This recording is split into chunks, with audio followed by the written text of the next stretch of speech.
Panago Pizza presents SCP. The Steve Dangle Podcast with your hosts, Steve Dangle and Adam Wilde. Currently going on right now is the Patriots Super Bowl parade. Also currently going on right now. Oh, is there something else? What could possibly be more important than the Patriots parade? I don't know, man. Especially, in the city of Boston, everybody must be at the Patriots parade, Yeah. right? Oh, well, surely the other thing you're referring to is taking place outside of Boston. It unfortunately is not. Get out of the town. What if I were to tell you it's taking right in the middle of the town? What does get out of Dodge mean? Get out of your Dodge because it's not a well-built car. No, I'm kidding. I don't know. I don't actually know. Your particular Dodge might be great. Don't tweet me. I own a Dodge, and I've been driving a Dodge for 20 years. Okay. You walked right around into that. I don't know. We just saw a trailer for what looks like is going to be a pretty bad movie with Aftermath. Arnold Schwarzenegger. Yeah. Is that what it's called? What's going to happen on the Aftermath? I think now there's going to be a movie called Dodge. There once was a town called Dodge. I live here, and things were not going well. We have to get out of Dodge. One man. Get to the Durango. A family that looks nothing like him, and 2 handguns. Arnold Schwarzenegger is... Josh Klein. No, he would never have the name Klein. It would have Josh Smith. Yes, absolutely. Absolutely. For an Austrian man with a very Austrian accent after all these years. Klein. I'm Rick Sanchez. Javier Sanchez. He's the new voice of Rick and Morty. No. See, this event I'm talking about currently, while the Patriots parade is going on, is happening in Boston City Central. Boston proper? Boston proper. What's going on in Boston proper? They're saying some words that are unpopular words at this particular event. Oh my goodness. Well, is it Go Falcons? No, it's that's not. too late anyway. It's not a Falcons rally. No. Oh, okay. Or Falcons. I can't even. Falcons. No, it's. It's the press conference for Claude Julien being let go. Oh, okay. Which actually happened before the show today, which is just shocking. Shocking. What? Yep. Breaking news. So, body count. 3, right? Yeah. 3 potential Hall of Famer. I mean, 2 at least. Claude Julien and Ken Hitchcock, you got to think. Ken's already in, isn't he? Before the season, you had to come up with a list of the top 10 coaches in the NHL. All 3 of those guys. all 3 would be on it. Yeah. Gerard Gallant, Ken Hitchcock, and Claude Julien. I think they'd be on it. Mm-hmm. And if Who Gerard else is Gallant... I don't think Gallant has done enough to make top 10. Yeah, but he would make the media list. The media loves him. Oh my goodness. Yeah, no, I know, Jesse. I know. But... Just saying. I'm throwing it out there. So those are some pretty big names to be let go. Yeah. And it's interesting that currently at this moment, while this Patriots parade for their 5th Super Bowl is happening, and that's a big sports story. There's a few sports reporters that have to cover the NHL beat. I know. I want so badly for there to be audio of this already, but it happened too freshly before the show. Supposedly, there was at least one reporter who kind of beat around the bush and was asking about the timing and was basically like, now we're missing the Patriots parade because of this stupid press conference. Which, if you're a sports reporter, especially if your paper's not that huge or your TV outlet's not that huge, you gotta get into choices. Well, if I'm not that big, I send a camera and let other people ask the question, and then I take another camera to the actual parade, because the Super Bowl parade's the Super Bowl parade. I mean, the Super Bowl parade in Boston, I would argue, would be bigger than a Stanley Cup parade. Yeah.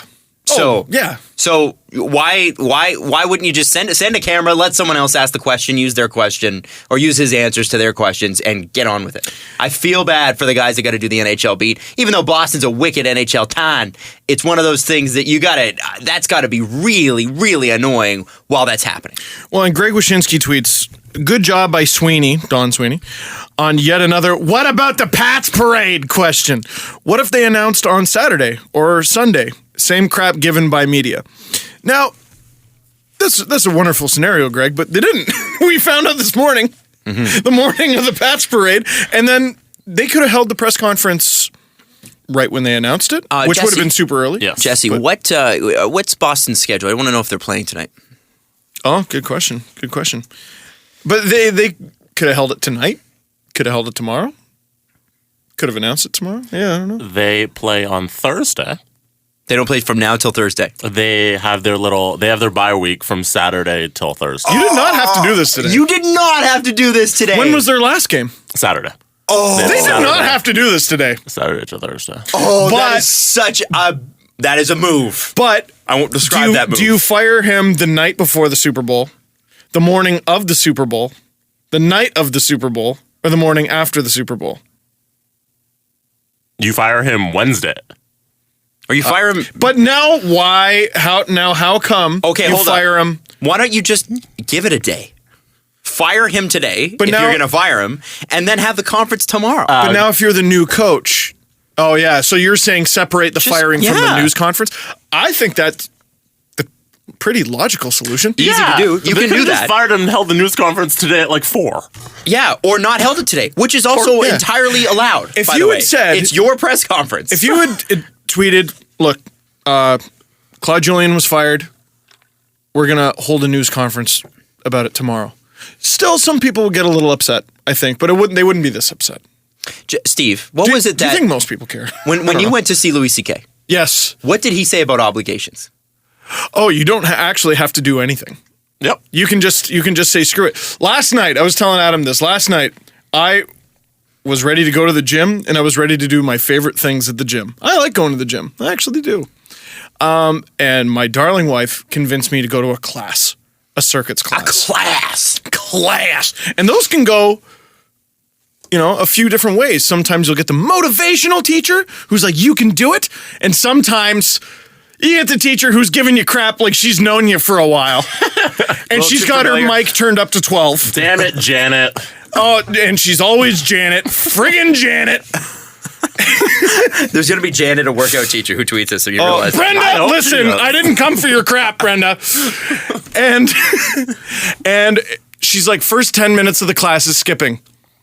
And I'm not good at skipping. And I got about 2 minutes into skipping and failing and whipping myself in the leg.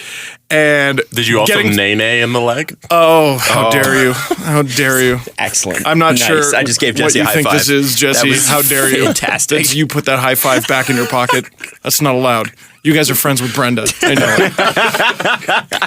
it. She gave us the heads up. You walked out. I got 2 minutes into bad skipping, and Brenda, all right, like she's having personal conversations with everyone over a microphone. You know what? I'm 28 years old. This woman's not my boss. She's not my mom. She's not my wife. There's actually no vested interest in this relationship. This isn't important. I don't know her. I dropped my skipping rope and walked out of the class. In the middle of it. You know why? Because it doesn't matter. I don't have to. I'm an adult. I can do whatever I want. I can do all kinds of things. See, and there's practical application to this because Boston could have also done whatever they wanted, and it seems that they have. Which is so Boston. In a way, this is perfect. Boston So was what? So Oh, what? I'm supposed to cater to you? And like all of a sudden, Don Sweeney talks. I'm sorry to inconvenience your job as a sports reporter. That you got to come here and cover sports. Sorry. It's true. It's very, very true. Honestly, Don Sweeney is an interesting character, and this is an interesting timing. Everything's interesting. Like, why Claude Julien now, in the middle of the bye week? Why have the press conference today, in the middle of the Pats parade? And by the way, before we take a deep dive into the Bruins, because that's what we're doing, Because otherwise we have to talk about the Leafs. which we will in our second segment. But No.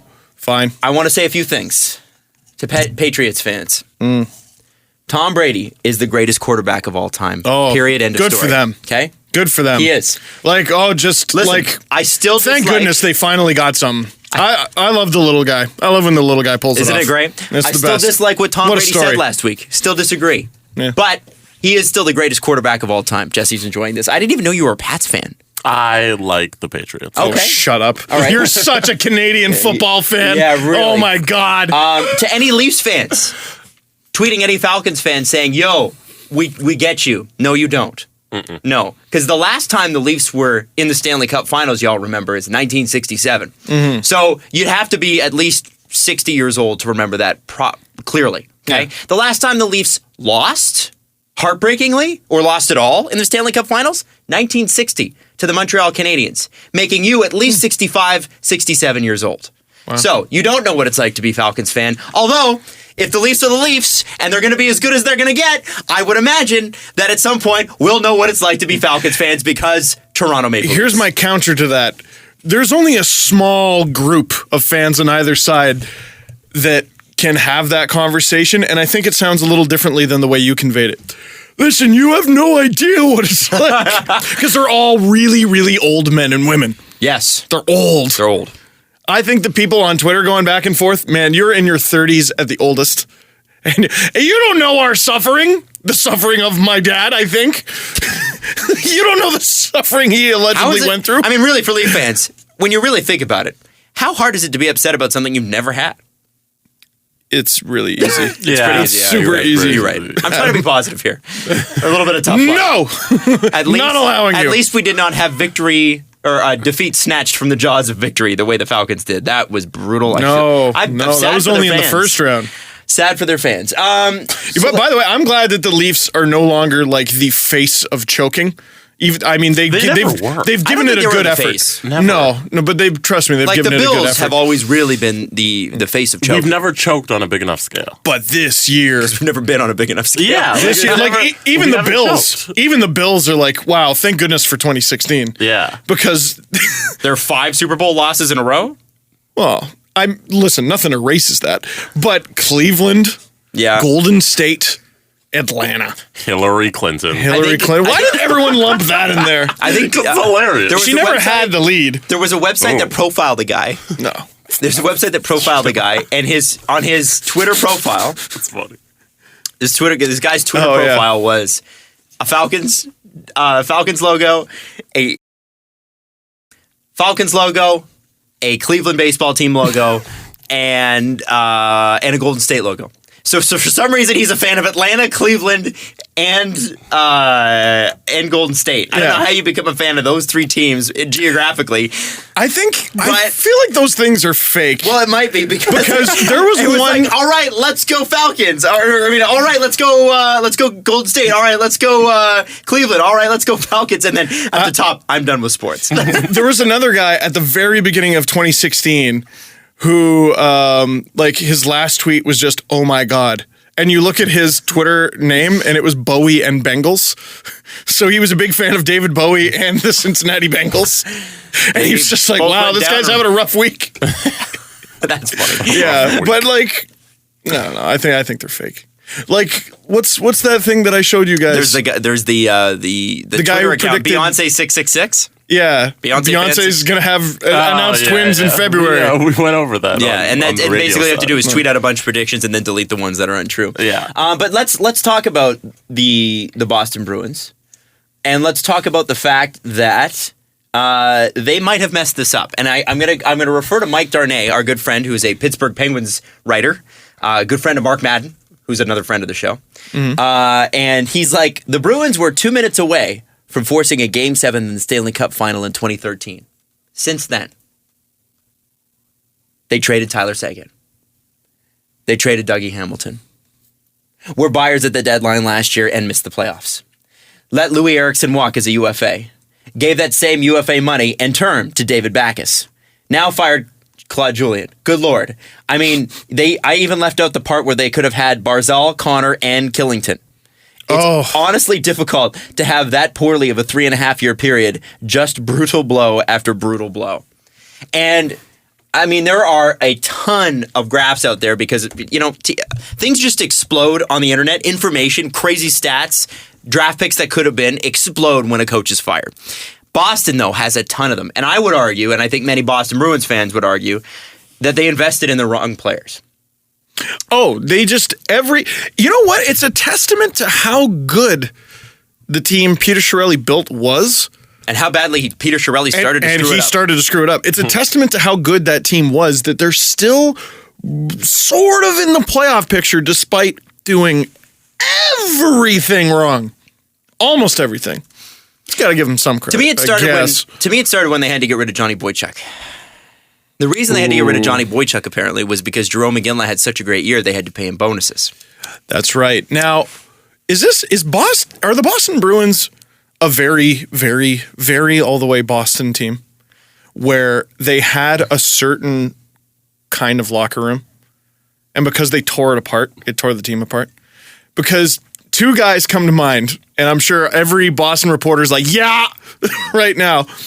Sean Thornton and Johnny Boychuk. Those guys to me, like... They seem to be culture guys. When I pictured the Bruins, like, I pictured Chara, obviously, first. But, like, when I picture, like, a stereotypical Bruin, I pictured Lucic. I pictured Sean Thornton. And I pictured Johnny Boychuk. Johnny! His name's even Johnny. Yeah, it's super. I pictured them all before Patrice Bergeron, who, I mean, really, like that's probably their best player, unless I'm missing someone. I'd like to draw your attention to some of the Boston Bruin quandaries that they're currently facing. I am interested in a quandary. Obviously, Boychuk was gone first. Then Chara's longtime defense partner Seidenberg gone this year. Dennis Seidenberg, and old. And he played quite well for the Islanders yesterday. And I thought, what an interesting pickup he would have been for the Leafs had they decided to pick up a defenseman for their back end one point. Shut up. Which I might have said, I think he might be a good pickup this summer. He's pretty old. It matters who. I'm not worried about it. For 1 year, he would have stabilized the Leafs' defense better than last night. Oh my god! I don't think steel beams would have stabilized that defense. You're right. They're the Leafs. We'll get into it. So the Bruins going into this particular draft have 6 picks. Oh, Jesse, do you have a cap friendly open? Sure. Can you go to the Leafs? Mm-hmm. We're just going to compare them to the Leafs. Oh, dear. Which isn't really fair. What would you like to know? How many draft picks do the Leafs have in the upcoming draft? This year? Yeah. They got 1, 2, 3, 4, 5, 6, 7, 8 picks. 8 picks. 1 extra. Very good. Well, is one of those a second rounder that they're going to have to ditch? They have 3 second rounders, which is the San Jose one, the Ottawa one. They owe Anaheim. I think it's Anaheim. They owe someone the middle pick of their 3 second round picks. Okay. Do you want me to read out the conditions? Yes, please. The San Jose conditional pick obtained on June 20th, 2016. Conditions based on final draft position. Anaheim will acquire the middle pick of the 3 picks Toronto owns in the 2017 draft. Ottawa second, San Jose second, and Toronto second. So right now it's looking like middle pick of that. It's still very up in the air. Yeah, you can never tell right now. Yeah, they're really close. Now, around 50th, 55th. So we have 7 picks. So we have 7 picks. Yes. Okay, so that's not crazy. And what is it? 7 rounds? 7 picks. Yeah. Okay, but here's the thing: Boston has a bit of a problem because they have 6 picks, but how their picks are spread out a little bit different. That's not so good. Not so good. So they have 6 picks in the upcoming draft. As I said, they have their own first. Hey, they have Edmonton second. Good start. So we got 2 picks, 2 rounds. How'd they get that? Cam Talbot? No, wait. Why did I say Cam Talbot? I don't know. Doesn't matter. Oh, I think it might be that might be the Peter Chiarelli pick. Might be. Ooh. 4th. They got a 4th. 1, 2, 4. Oh, the 3rd round's looking lonely. And they have a 6th and 2 7ths. Oh, heavens. Oh, dear. Hey, good. Good, I'm into it. So that's yikes. I'm into them being bad, and Me I'm too. sorry to the Bruins fans listening to this. Look, if the Leafs are going to play the way they've played the past week, they're going to need a little help. Chara's contract's done, I believe, after next season. Although he only makes $4 million next season, I believe his cap hit's still in the 6.5, 6.7 range. I mean, at this point, cash doesn't even matter. Right. Well, okay, it's but the cap hit. So Chara, yeah. So his cap hit's about 6.7. He has 15 points this season so far, which for a 39-year-old man, ain't bad. Yeah. 28-year-old Matt Bolesky making $3.8 million this year. A deal that at the time it was signed was not criticized that much because they thought everyone seemed to think he was going to get more. Mm-hmm. And let's be fair here. He's played 31 games this year. Okay. Yep. Injuries. Has 2 goals and 5 assists. Is signed till the 2019-2020 season. Heavens. 32-year-old David Backes. Oh, that was such a bad deal. This hurts. Oh. Both of those, by the way, no movement clause. David Backes, $6 million this year. The $6 million David Backes man. Well, good thing it's only 2 years, right? We'll get to that. Oh, dear. David Backes can play center and right wing. Oh, good. David Backes is not playing center at $6 million. So he's a $6 million. So you got to look at David Backes as a $6 million right winger. Is he actually not playing center? Apparently not. Okay. I looked into it. Maybe sometimes they put him there. According to, I'm sure he does from some nights. Yeah. But I looked up Bruins line combinations and it had him on the second line on the right wing. Oh. So at not playing center, right winger David Backes is 11 goals and 11 assists. Could in be worse. 50 games. Could be worse. That could be worse. It's still not good. Also, $6 million. oh boy. No, Steve. Look, I'm Could be worse. I'm trying to work. Holy, how low are we setting this bar? Listen, have you ever heard of good cop, bad cop? You're I'm right. trying Okay, to. fair. He is a career about 0.65 points per game player. Okay. And you gave him $6 million. He is signed until the 2020-2021 season. And I believe that will make him 38 or 39. Those are 3 contracts. Well, 2 of those at least are really bad. Now you've got Marchand, you've got Bergeron, you've got Krejci, but they're all in 31-32 territory. They are in the sun is setting mode. I hate to say that, but that's the way it is. I don't. They won a cup. I don't feel bad for them. No, I guess not. It's tough because they've got these deals that are not. I mean, it's like they took Louis Eriksson's deal off the table and were like, okay, David Backes, we'll just give you this. Yeah. And it's unfortunate because what I don't see outside of Marchand and Bergeron, I don't see superstar. Do you see superstar in the look at their top 2 Tyler lines? Seguin That's what they need. and Dougie Hamilton. What the Boston Bruins need is a superstar centerman. Is anyone still defending that trade? No. Was Was anybody defending it at the time? Besides Yes. Peter Chiarelli? Yes. No. Some people. No one with a brain. Doesn't matter. Doesn't matter. But you look at their lineup, that's the thing. That's the thing. You're paying all this money. You're paying $6 million for David Backes when you should be spending $6 million on Tyler Seguin. That's the unfortunate part of where Boston's at. Why Claude Julien has to pay that price, I don't understand. And isn't Riley Smith not with the Bruins anymore either? And doesn't he have 70 points in like 132 career games or something? Who is, by the way, a part of the Phil Kessel trade. Like I'm looking at. Well, he was part of the second trade, which makes him part of the Phil Kessel trade. Sorry, the trade tree. Yeah. Very good. Trade tree is what I should have said. Hey, I will sue you. Anyway, my bad. I look at their team. Okay, there's some parts. Ryan Spooner, there's a good little player. David Pastrnak, that's a great player. Yeah, and he's only 20. He's great.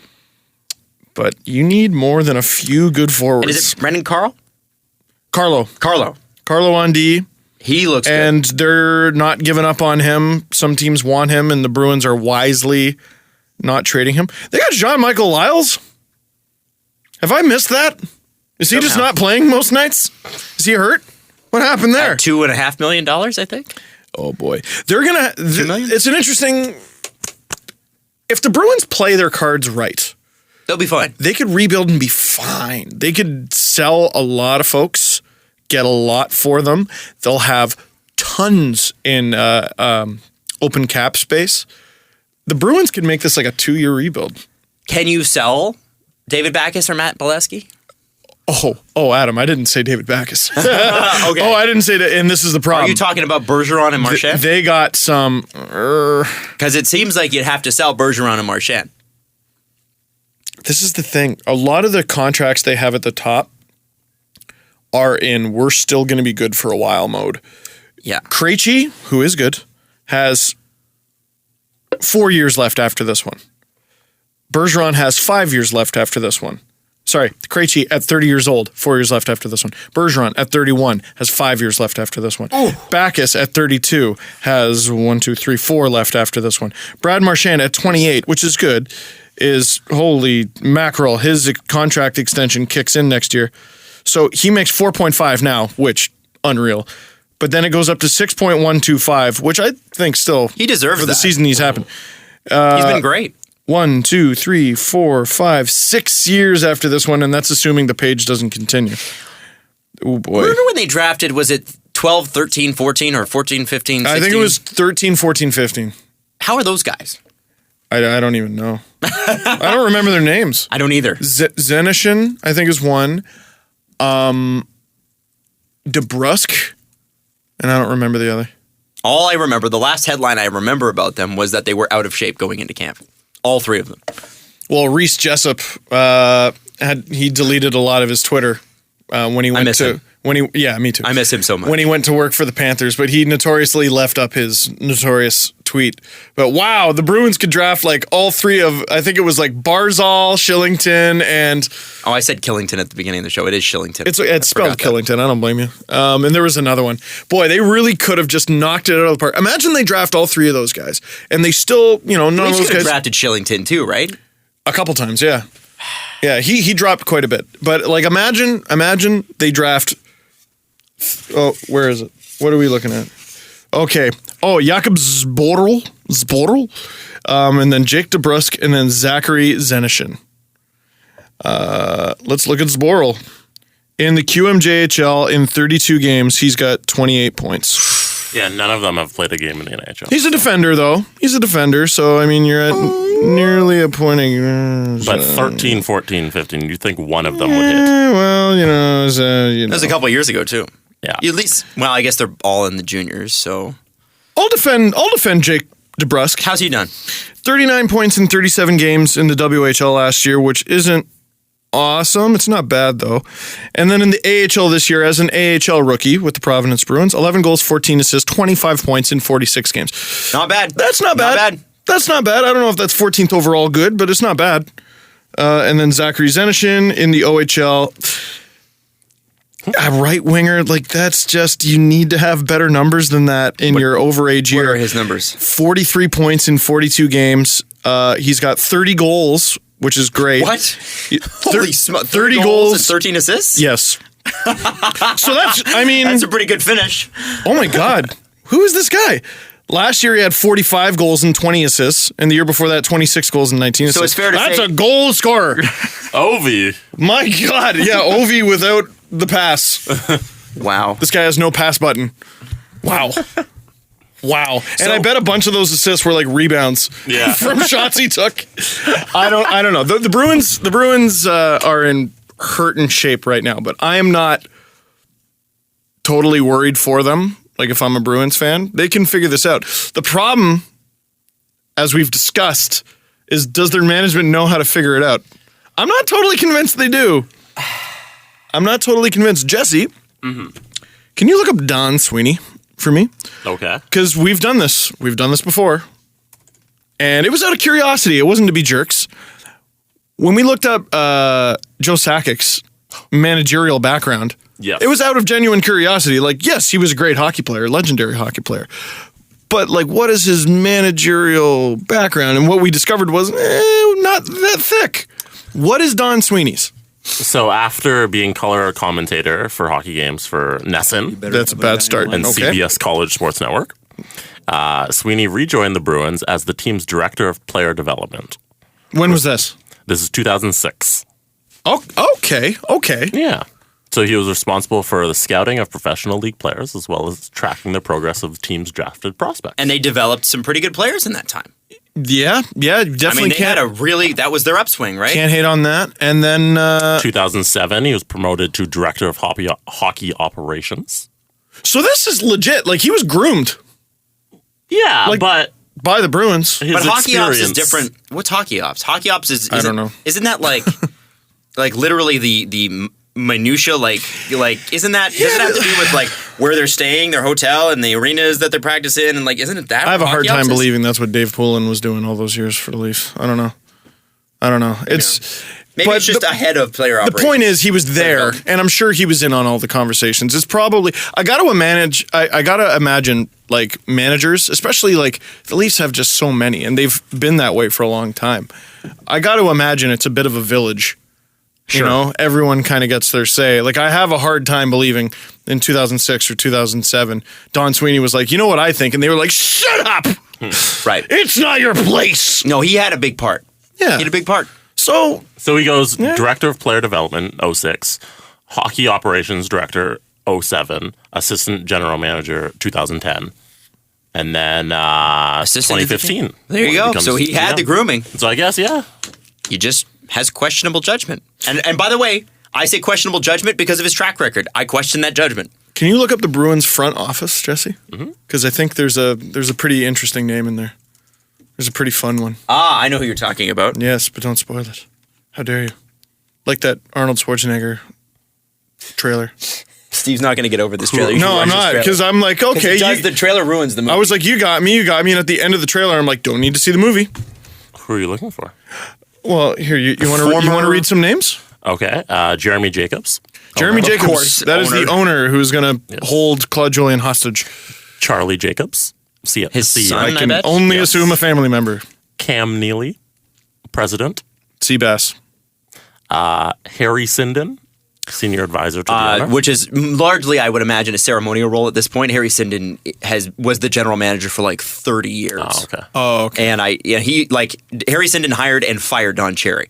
So, wow. Oh, my God. And Harry Sinden was the guy that I think either they traded Joe Thornton right after Harry Sinden was let go, or that was one of the last things he did was trade Joe Thornton. He was around a long time. So it's kind of cool that he's there. Yeah, of course. You want to have him. Yeah, that's like having Beeston with the Jays. Exactly. Don Sweeney, GM.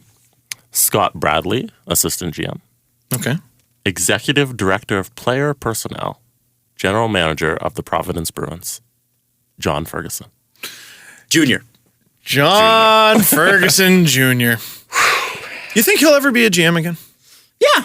How about if things go south for the Bruins? No. I mean, If Don Sweeney gets let's do a hypothetical. If Don Sweeney gets fired, who takes over?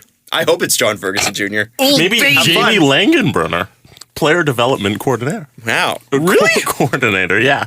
Former Devil star. Yeah. Devil star and short-term Bruin. Was he just short-term? There's a lot of players who spent most of their career with different teams and kind of ended their career with one.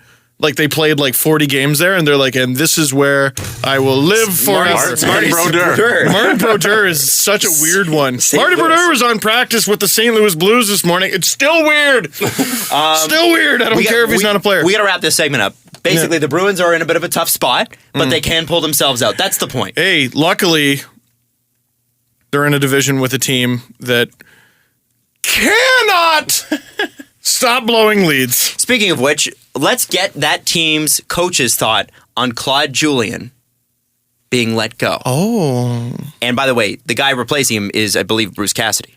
Yes, that's on an interim basis. Bruce Cassidy on an interim basis, who I believe last coached the Jaromir Jagr, Peter Bondra, Sergei Gonchar Capitals. I'm amazed you know that. And let's hear what Mike Babcock says going to break. Good man. Even better coach. Someone out there's happy today. You ain't getting better. So when you make these decisions, you better have a guy in line that's better than that guy. Not many, I can tell you that. And good man. But enjoy some time with your bride and your kids. Get freshened up. Call the U-Haul business. Get her ready to go. No, sometimes, to be honest with you, it's time to move on. Julie Boy's a hell of a coach. Julie Boy. Ooh. That was very confusing because he went in and out of saying Claude Julien is one of the best coaches out there and maybe saying the Bruins just got worse. Mm-hmm. That's how I read it. Yeah, but he doesn't want to cause a storm. Yeah. It's Toronto. Do you remember the Bruins Cup run? Steve, we're supposed to go to break now. Commercial. Okay. What? No, we're going to commercial. Okay, we're going. And we're coming back with the Bruins, apparently. On Sportsnet 590, The Fan. Okay, Steve, if you're just joining us, Mike Babcock's press conference about Claude Julien being let go is probably, to me, the most interesting quote of the day. Basically what he said, you better have someone good because there's not many who are much better than Claude Julien. I wonder if that's an ominous, the Leafs could bring him on. I saw a few people suggest that. Now, here's the problem. Because they've worked together at the Olympics. Well, Jesse's going to give us some information. Julien has this year and next left on his contract, paying him $2.5 million this season and $3 million next year. Ooh. Now, I don't From know. Pierre LeBrun. Yes. Now, I don't know if the Leafs would have to pay him that amount of money if they were to get him. I assume they would. Isn't that just payable by Boston? Yeah, but I guess if he takes I on don't another think so. contract, it cancels out the last one. Yeah, Oh, if no, he wait, goes and unless- works. No, if he goes and works for another team. They cancel the contract, right? I'm not entirely sure. Oh, I see what you're saying. So what you're saying, Like, are the So he'll be Canucks double still dipping. Are the Canucks still paying Tortorella? That's a good question. Because they had a 5-year deal with him. I want to say Columbus took that contract on. I'm not totally sure. Okay. Money out of the window because we know the Leafs don't care. All right? Forget about the money. The contract, what the contract does is it makes sure the Bruins have to give permission. Yes. There's no way. There's just no way. Jeremy Jacobs is not giving the Toronto Maple Leafs Claude Julien. He's not giving him to the Florida Panthers either. He's not giving anyone in the division Claude Julien. No. Las Vegas is sure going to love Claude Julien. So they have his rights. They can control. Where Yes, he they That can. is my understanding. Yeah, I'm they can. not Till his deal's done. interesting. I'm not saying that is 100% right, but that is my understanding. From my understanding, yeah. And like the Leafs had to give the Ducks, before Carlisle's contract was up last year, permission to talk to Randy Carlyle. There were teams calling about Randy Carlyle, and the Leafs had to give them permission. So I'm pretty sure, like, not only do you keep paying them, but you have their rights. It's. I mean, it makes sense from a business perspective. Yeah. It's like, you hear guys get fired and, you're not allowed to work for someone for 6 months. And happens in media all the time. Yeah. So interesting. In the Tortorella deal for Columbus and Vancouver, Columbus had to pay an undisclosed portion of his remaining salary. Wow. So they paid out an amount of the rest of his salary. Which had to be a lot because they signed him to a 5-year, $10 million contract. So if they're paying him out, they're paying him, I would imagine, at least a half of that, which would probably make what? Like Columbus had to pay it out? Yeah, Columbus had to pay that out. Oh, I imagine that's significant. I'd imagine that'd be significant. Anyway, I think they're okay with it right now. yeah, I think too. What I wanted to say about Julien, though, sorry, right before run. we went to break. Remember the Bruins Cup run? 2013? 2011. Yes. Better than I remember 2013, strangely. Yeah. Well, that was a crazy year. Plus the Leafs were for a little bit. I was in the Leafs depression. Yeah, you're right. In 2011, if I'm not mistaken, the Bruins in the first round took on Montreal. And they were down 2-0 against Montreal. And they didn't beat Montreal until they beat them Game 7 in overtime. I believe that was Nathan Horton, actually. I'm not entirely sure. But there was talk that if the Bruins don't win this series, Claude Julien's fired. And lo and behold, they beat the Habs, and they beat the Flyers, and they beat the Lightning, and then they beat the Vancouver Canucks. They win the Stanley Cup. Claude Julien's still there. And then it started to creep up a little bit. And then guess what? 2013, you go to the Stanley Cup final. But then they didn't win the Stanley Cup final, and I heard people talking about it then. And Claude Julien has been rumored to be fired basically every couple months for the last 6 years. That does not surprise me in Boston. It's That's sort of always the way it is there. Here, too. I mean, it has been, until Babcock got here, tell me a season that went by where the head coach wasn't rumored to be fired. Never. Until since Pat Quinn. I was about to say, like, early in Pat Quinn's tenure is all I can think of. And that was almost 2 decades ago now. Was this a case of someone just getting tired of another person? You've been here for 10 years. Let's just move on. I think it's not Mike Sweeney's guy. Yeah. I think Mike Sweeney wants... Don Sweeney. Mike Sweeney, former NHLer. It's a default name. Don Sweeney, I don't think it's his guy. And I think that Don seems like a guy who likes to do what Don likes to do. And has made some very strange moves that to me are not advisable. And there has to be people in that front office going, I wouldn't do that. Maybe they're kind of looking at it. Maybe they're looking at it the way we were talking about before. It's a changing of the guard. But, okay, when you do that, okay, let's say you got a car. You got a car. A Dodge. You got a Dodge, okay? You're driving a Dodge. Caravan. You're driving and a then Dodge. you get out of it. You're driving a Dodge Caravan, and your Dodge Caravan, the engine is starting to go a little bit. You know, your timing belt's off. Yeah. Devastating. Yeah. And I know things. And your undercarriage, because you live in Canada and we use salt on our roads in Ontario, is rusting out. Always undercarriage problems. Yeah. But to fix your Dodge, which has a bad timing belt, and maybe the transmission's going a little bit too, which is devastating for There's a car. a lot going on here. Oh no, but to fix I that think you car, bought a lemon, Adam. Yeah. but to fix that car or to make that car run better, you change the tires. Oh, yeah. That's what the Leafs did when they extended Randy Carlyle. I'm not really understanding. I'm not understanding the Claude Julien thing. Remember what when did Claude Julien do? Remember when the Leafs, they fired all their assistants but kept Carlyle? And in the video, I said they needed a new pair of shoes and they fired the laces. That's what they did. Now, you could look at the Bruins, and this is another case. Same with the Blues. This is another case where you look at the goaltending and you just go, there it is. That's what it is. That's what it is. They can't stop the puck. And also the Bruins are shooting something like 6% as a team. Really? They got like the odd. worst. They got the worst PDO in the league. That's gonna change. They got a garbage shooting percentage and they got garbage goaltending. Now I saw some people going, well, the reason their PDO sucks is they're too much of a perimeter team and supposedly there's some stats to back it up. All right, fine. That accounts for that. The goaltending's been bad because they've been depending on Rask too much. Rask has been injured at times. The backup goaltending has been rough. I had a few Bruins fans stick up for McIntyre after I kind of was mean to him for no good reason after the last video. That's fine, and maybe he's young and he'll figure it out, but it's been bad this season. It's been bad this season. Can't really argue with The goaltending in St. Louis has been bad this season. this season. It just seems like it's such a simple, like, just wait a sec. But you can't wait a sec, I guess. I don't know. Oh. I don't know. Best of luck to them. I don't understand. To me, firing Claude Julien is like, I think that's something you do if you want to win now. You're like, you know what? Things aren't going well. We need a quick change. So we're firing them now. But then you listen to some other stuff they say, and it's like a change of the guard, and they're going to sell. I don't understand what they're doing. They're not going to sell. What are they going to sell? What can you sell? There's nothing to sell. Literally, what can you sell? No team wants Zdeno Chara. Okay, you could sell Chara. So That's a big sell. If you're going to sell, are you going to halfway sell or are you going to full sell?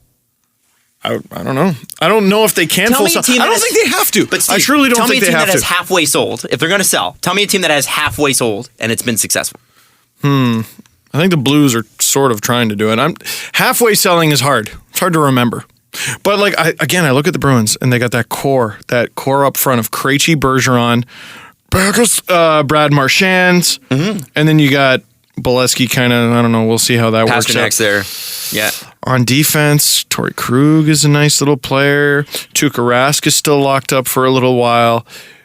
I don't think this is a full sell emergency. There's warning signs, there's red flags all over the place. But I mean, every team wins with red flags. I don't get it. But we've been talking about this since that first round where they had 3 straight picks and the internet agreed with none of them. I don't understand what the Bruins are. That was a halfway sell. That's how they got 3 firsts in a row. That was a halfway sell. How did that work out for them? Well, it's not well.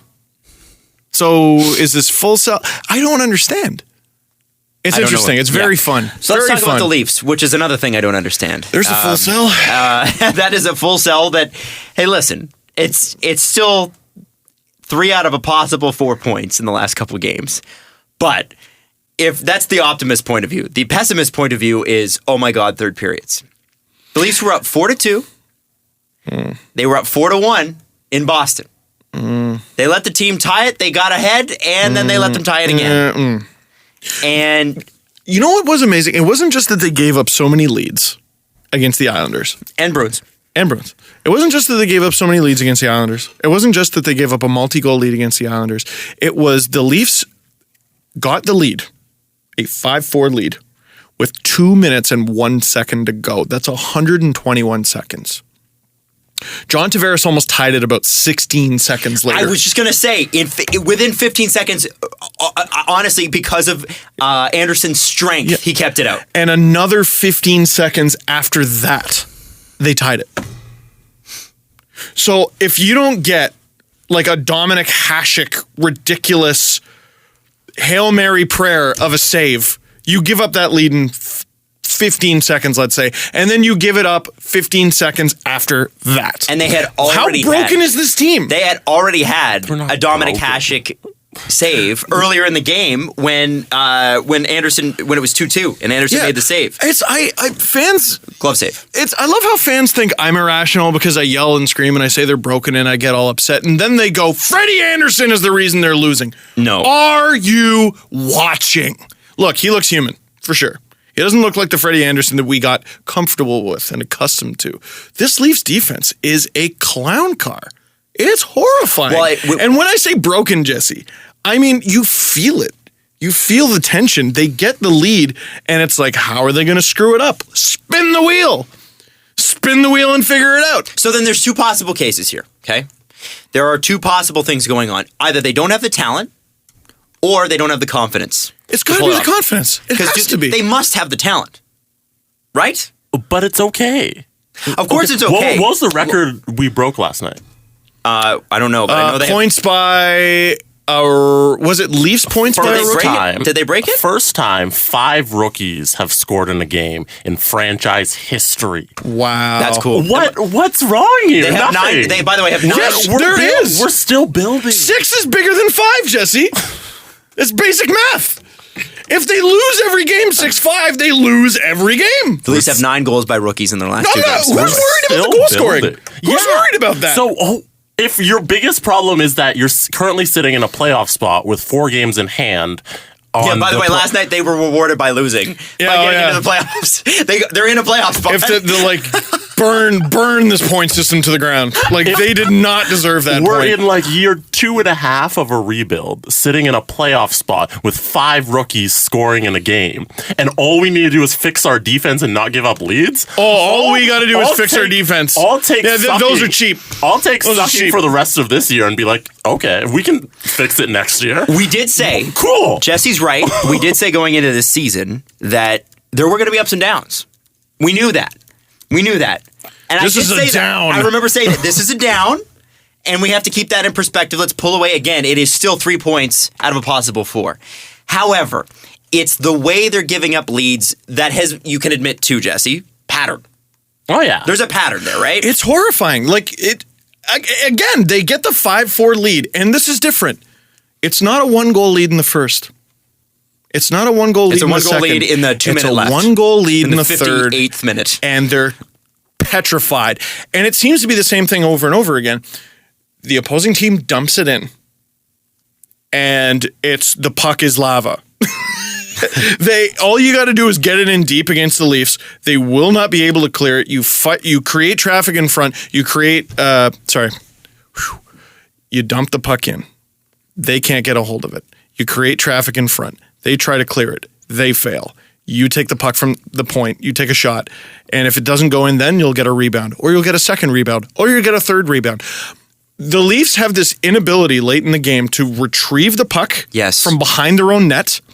And unbelievable can't retrieve rebounds. Like, why did Freddie allow a rebound? Oh, you do it then. All goalies allow rebounds. I have a question. All goalies. I have a question. If that is the case, and it is the case, by the way, and even on the panel, we'll talk about the Sportsnet panel afterwards, which had Colby Armstrong and Nick Kiprios and Elliot Friedman and Jeff Merrick. It was great. Great panel. That was a fantastic panel. But they said they kind of blamed it a little bit on Freddie. And I got to say, I disagree. I think maybe there were 2 goals last night that could have been stopped. Mm-hmm. But Freddie also made some obnoxiously crazy saves last night. And he's been doing it all season. And beyond that, you're right. It's the rebound control. So if you have that problem, yes, okay, Nazem Kadri is a shutdown line guy. Yes, okay, Tyler Bozak wins faceoff. Tell me why Zach Hyman is not out there in the last 2 minutes. I think Babcock is pushing the boundaries. He's definitely starting to push the boundaries, and we saw it at the Centennial Classic. He's starting to be like, all right, you kids are good. Here you are in some bad situations. I want you to figure that out. I don't remember who was on the ice for the 5-5 goal. Pretty sure it was the Matthews line. I think it was too. Okay. And there was another one where I'm trying to remember what the situation was, but they really needed a defensive zone faceoff win. And Mr. Selke himself, Nazem Kadri's out there, and he loses the thing. This guy is a summer of practicing face-offs away from legitimately being in this conversation. Not saying it cheekily, legitimately being in this conversation. Steve, really, are you going to focus on face-offs that much? I mean, yeah, I am. In this one situation, please explain to me why I'm wrong. Explain. I'm a reasonable guy. I admit to being wrong all the time because I am wrong all the time. You just need to tell me why. Mm-hmm. You just need to tell me why. I'm open. I'm open to it. I'm not. So then tell me this. I don't think I am. Tell me this. Why is it so hard? I don't know, man. Why is it so hard? I'm looking at their defensive scheme. There's nothing wrong with the play. The actual theory behind the play. Why is it that they're not executing? And why is it they're not executing at the time that they need to execute the most? I think it's a little bit between the years, man. Because, look, we saw it during the 07 and fun start to the season. The Leafs were bad that year. They were bad. But they weren't lose your first... They weren't lose 8 straight bad. Almost no team is ever lose 8 straight bad. Avalanche fans are like, thank you. But it's really hard, even if you're the last place team, to be that bad. Did the Leafs ever lose 8 straight last season? I don't think so. No. Even the Horacek Leafs? Maybe. Who knows? I don't think so. That was a depressing time. That was a very depressing I try not to time. go back there. But it was, it's the point I'm trying to make there in a very long-winded way, is losing it just became this thing, this cloud, this fog that they couldn't see through. It just became this thing. It's a little bit like the Jake Allen situation. We know he's better than that. Yeah. We've seen him be better than that. But it's in his head, and the puck is going in. We see it happen all the time with goal scorers. And no matter what they do, puck's not going in. Matthews, during that 13-game streak, could have, under regular circumstances, had like 5 or 6 goals. Yeah. At least. He just kept hitting the post. He kept missing the net. He kept firing it right into the chest. Like, it just becomes this thing. Well, and then he breaks it, and you see him just come alive. And Matthews could have had a couple last night. He had one. Totally. And you could say, But he had 5 shots. it's streaks and you're overreacting to a small sample size. I don't doubt that that's partially true, but all season. Show me a team that's we're at blown 51 more. games now. Show me a team that's blown more third period leads. Not just third period leads, which, by the way, the Isles had never overcome a third period deficit this season until last night. It's hilarious. And people were tweeting it at me at the beginning of the third period going, well, how are they going to do it? It's definitely happening tonight, so how does it happen? And they were right. Of course, Kuhlman scored, too. And, of course, Kuhlman scored. So here's the problem. So what is it? What do you do? It's been multi-goal leads all season.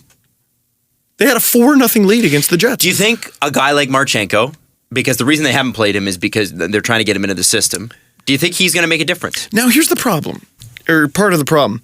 Yeah, I think Marchenko makes a legitimate difference, but really, the difference between the Leafs giving up third period leads and giving up multi-goal leads every game is Alexei Marchenko. That's our savior. That's the answer. The answer is the guys who played last night, I think. Or is the answer growth? Experience. That's what I'm saying. We just got to wait. So I said in the LFR, which I'm currently trying to upload, giving me a lot of technical difficulties, is until the Leafs figure this out, because I know they're doing all the right things, I'm just going to strap myself to a gurney like Silence of the Lambs and just grin and bear it. I was so upset So last frustrating. night when they lost that Caprice was like, so what does this mean? I'm like, it means they're stupid. and I actually used a different word. I scared my dog. She's like, okay. Well, like, she's like, you don't have to be all testy. I'm like, I'm just so tired of this crap. And she's like, whoa, like, really, seriously? It was an emotionally frustrating game. Because she doesn't get it. Because she hasn't. Don't you start to feel like you're crazy? Yes. How does this happen over and over? It's like that Marshawn Lynch interview. You see the Leafs blow a lead over and over and over and over again. And over and over and over and over and over again. And over and over. It happens. I've stopped going, will they blow it? I go, now, how will they blow it? Because it's happening. So how will it happen? Well, I'd rather it happen now than in the playoffs. Right? And I'd rather happen. Playoffs? I'd rather it happen in this season than any other season. So if it's got to happen, damn, I'll grin and bear it now. Just like last season, I hated to see them lose, but if it's got to happen, let's just get it over with. And there will be pain. Babcock said it. We got to wrap it up and go to the download section at sportsnet.ca. You can download this entire show. Plus, I mean, like, you could download the show so far. Plus, there's more. Plus, there's much more. But wait, there's more. Panago Pizza sponsors this beautiful podcast. Thank you so much for listening to us. Podcast. It's what's on the inside that counts, according to Panago Pizza, and that's right. And pizza should be on the inside. In the download portion of this show, I'm sure we'll go on about of course, the Leafs. Also, we're going to talk about the trade rumor roundup, the NHL's top USA TV markets, which are actually going to surprise you, and the Islanders potentially going to Hartford. Plus, one more thing, the cost of food and drink at the Super Bowl, which people are complaining about. When you have a look at these prices, living in Toronto, you might not. Yeah, download section, sportsnet.ca. We'll see you there. I just got 2 tweets. All right. They're both from someone named Aiden York. He goes, you said they've given up 21 goals in their last 4 games. Isn't it 22, 6, 5, 5, and 6? And then he responded, pointing that out actually ruined my day. I'm sorry. I don't know if Aiden's right or not. He is right. And it doesn't matter. No, it doesn't matter. 21 goals and 22 are both really bad. Yeah. Okay. So let's move on because that's depressing. Hopefully tonight they have a better game. Who are they playing? Dallas. In Toronto. Well, that'll be a shootout. That's another 6-5 game if I've ever heard of one. McElhinney and net. Hey, he's been all right. Yeah, you bet. Oh, I cannot wait. Can you imagine the Leafs win like 2-1 and everyone starts going, I bet this McElhinney guy could be the starter.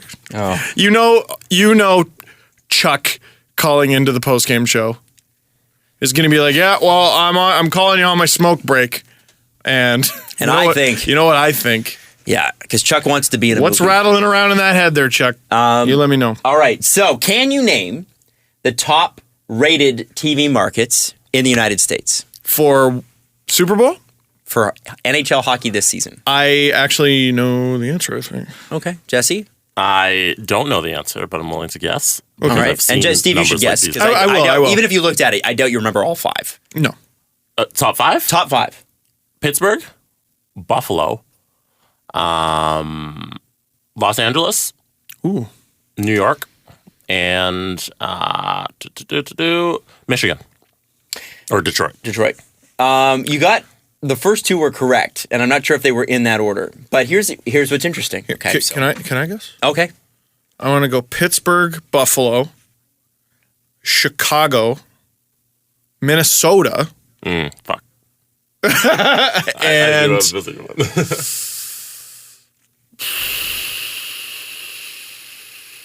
Philadelphia.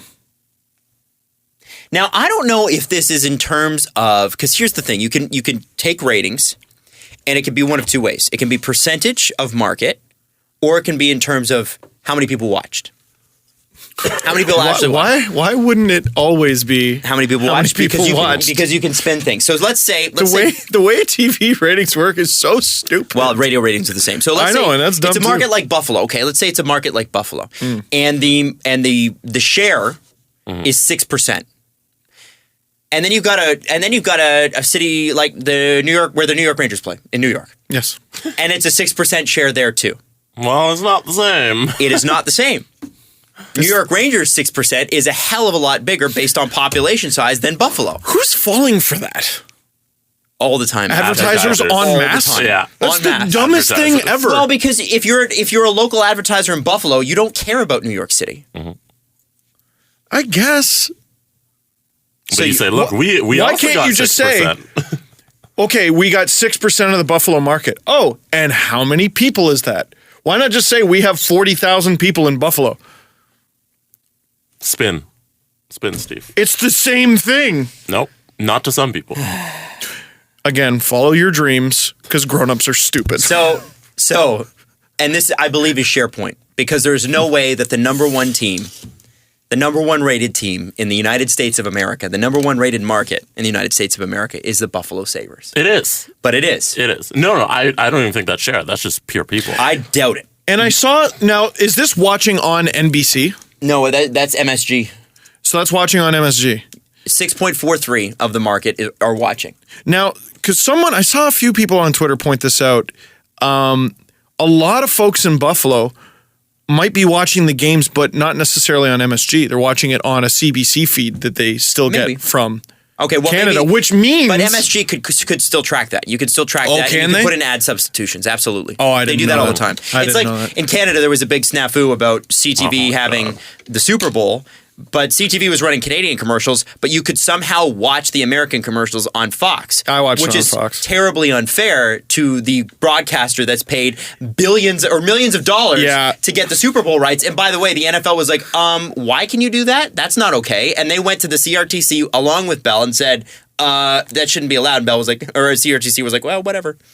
And you should not be able to do that because in no other event, you can't do that at the Grammys, you can't do it at the Oscars, you can't do it for the Stanley Cup.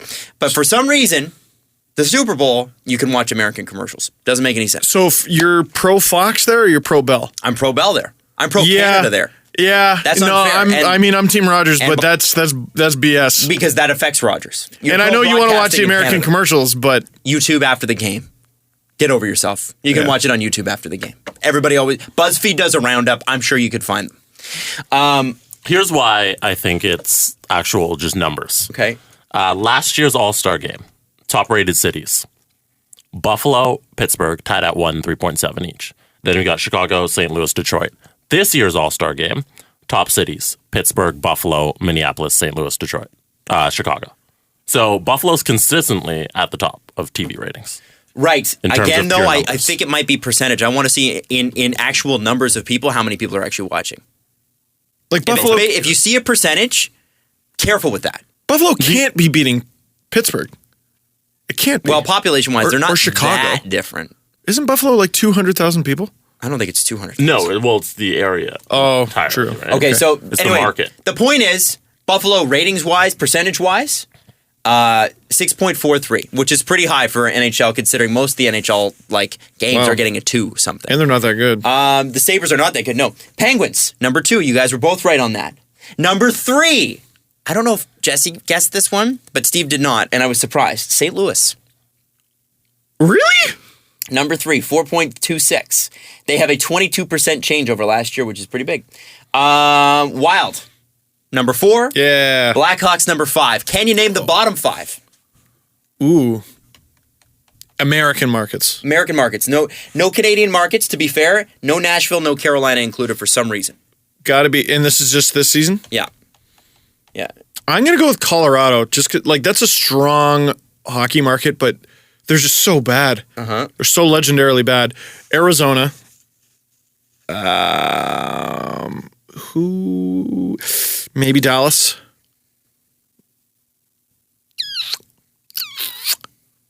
Sunrise. And maybe Tampa. I know you say they have a big, passionate fan base, but I'm gonna throw out Tampa. All right. You ready for Jesse? Well, we pretty much covered them. What else we got?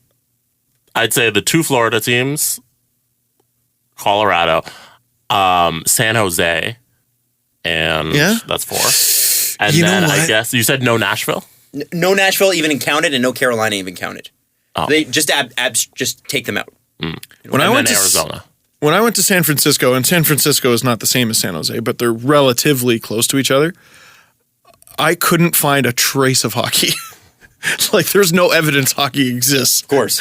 Anywhere. I'm not surprised. Anywhere. I walked into a hat store, and they have a couple Ducks hats and Sharks hats in the corner. Mm-hmm. And I was like, oh, wow. And I asked for a Leafs hat just to see if they had it, and they were like, what? No. We don't have that. So I've got an interesting stat for you. By the way, you went to San Francisco to buy a Leafs hat? I just thought it was interesting. Oh, okay. All right. I just wanted to see. I literally just wanted to see. Okay. So, interesting. You both said Colorado, right? In terms of... I did not. You did not say Colorado. No. Steve, you mentioned Colorado. I thought you did. Or no, you corrected yourself. Who cares? Colorado was mentioned. Colorado has dropped the most in terms of ratings percentage this year. Totally. Well, but they are still not in the bottom 6. Wow. So they have dropped 57% total. They have lost more than half of their viewing audience, almost 60%. Oh my God. But the Devils, but Colorado still has a .73, which is not good, by the way. I was about to say. If you found the average is about 2, Colorado's a .73. Ain't good. That's the most changed market in the league this year, and it's understandable. The Devils have a .41. Why doesn't anyone care? This is New Jersey. This is per million, though. Is it per million? Okay. I would think, right? The Stars have a .41 as well. Hey, The Coyotes have a .4. Oof. The Panthers have a .27. The Islanders have a .29. And the worst rated team, surprisingly, Oh, I forgot about the damn Islanders. the Ducks. What? Oh, wow. .21. They have lost 46% of their ratings last year. And if they've lost 46%, that their rating was only like a .4 last year because they're at a .21. And they are right in it. That is surprising. The California teams, and I'm going to throw Carolina in there too, and Nashville a little bit. They got these passionate fan bases, and everyone outside of that fan base, like I don't think there's such a thing as a casual fan there. No. You're either a fan or you do not care. LA, I think they're casual fans. And Anaheim Yeah. and San Jose. Wait. No, I think there are LA. Oh, are casual fans? Yeah, I think there are casual fans in LA. Absolutely. God, I don't know, man. It's a big enough city. Absolutely. Yeah, it is big. Yeah, I guess that's true. But Yeah. wow, I that would not nuts? have predicted that. I wouldn't have either. Especially with the Ducks being as good as the Ducks are. They won the cup in 2007. And yeah, they're crazy. good. Now, I look at that as a recent cup. I'm such a Leaf fan. that is. Woo, woo. So Boy. interesting to look into that. I also want to ask you if you No. think these prices are unfair. We have actually. You know what? No, we'll get to the Super Bowl food prices in a second. Aw. Let's talk about the New York Islanders, who are among the lowest rated TV teams in the league. You said they're second last? Second last. Don't have a home after the 2018-2019 season, is it? Word on the street is the Islanders. Not word on the street. The Islanders may move to Hartford. Yeah, Because Hartford is- wants him back. Now, Hartford is... Here's the interesting thing about the pitch for the Islanders in Hartford. Not only does it keep you in the same conference, which is sort of a big deal, the Hartford XL Center apparently is in for a $250 million renovation, which would bring it up to NHL standards. And that is from the governor. The state governor they have not had in Hartford a professional sports team since the Whalers left in '97. Oh So my the governor God. said, Hartford offers an NHL market with more Fortune 500 companies than many NHL cities, including Columbus, Raleigh, Buffalo, Nashville. There are 1.2 million people within a 30-minute drive, and 3.1 million within a 60-minute drive. Within a 60-minute drive. Of course, Hartford was home to the Whalers, whose fan base is still ranked as one of the NHL's most energetic, with the continued sale of items trademarked to the classic green and blue logo. This is a ready market for with an anxious NHL team eager to fill seats, buy merchandise, support your team. So the governor of the state of Connecticut wants them. They actually address Mr. Ledecky, Mr. Malkin, and Mr. Wang, owners of the team. Come on over to Hartford. Come on down to Hartford. I have a question. What's the question? When is the governor up for re-election? That's a really good question. What a gosh dang tastic question, Jesse. Nothing happens by accident. What a great question. You know, maybe he's bitching for this for no reason. And interestingly, I'm sure you could Google it. the governor is willing to work with private partners to develop the building that you would be proud to call your home and adjust development plans to meet the needs of you. That means they're willing to put public money into it. Which, by the way, as much as I hate that, teams love that. Yeah. Teams love that. That means special taxes and basically loans without interest. Essentially, when public money is used, there's literally no interest paid back. So a billionaire guy can go, okay, I need $500 million, and I'll pay that back to you over 30 years. Oh, and I won't pay any interest. Cool. All right, let's bring the team. And all that saved money can go into his re-election campaign, fueled by local businesses. And maybe Charles Wang. Was this is his name Danelle Malloy? Danelle P. Malloy, yeah. The 2018 Connecticut gubernatorial, and it's spelled gubernatorial. The states are so silly. Again, American, I don't understand how it works. I don't understand how your place works. The 2018 Connecticut goofy word election will take place on November 6th, 2018. Oh, next year. Oh. To elect the governor and lieutenant governor of Connecticut, concurrently with the election of Connecticut's class, something boring, as well as other elections. Question. Yes. When's the mayor for the city of Hartford up? Because he also signed this letter. All right, mayor. You can get a lot of goodwill by bringing an NHL team. Mayor of Hartford. Especially, you know what, though? Even, was it Kyprios who came on and said that Hartford has a really energetic fan base, didn't he? He did say that, but I mean, he played for the Whalers. That doesn't shock me. Hartford mayor announces bid for re-election, and this article is from January 5th, 2015. So he'll be up for election within that year. It'll be like 18-19. He'll be up for election. About 4 years. Okay. So, makes sense. I Good for really them. trust politicians. Hey, man, if it gives Hartford a team, good for them. Yeah. If I'm Hartford, though, and it fails with the Islanders, what about the Devils? Well, they just got a brand new home. Did they? Yeah, Okay. They got that new stadium. Boy, I can't believe the Devils, after all the success they've had, are that low rated. Yeah, I think Luke Bronin captured the mayor's seat with 76% of the vote in the Wow. Hartford election, and this was November 2015. Popular man. That means he'll be up again in probably the fall of 2019. The governor. When the brand new Hartford Islanders are... Oh, look! City of Hartford. Look what I've brought you. We spent $250,000 of your dollars, and look at what we have, a Election multi-million night. Shiny thing. Election night, he drops the ceremonial puck like, yes, yes. $250 million. Sorry, of those dollars. $250 million. Jeez. Hot fed.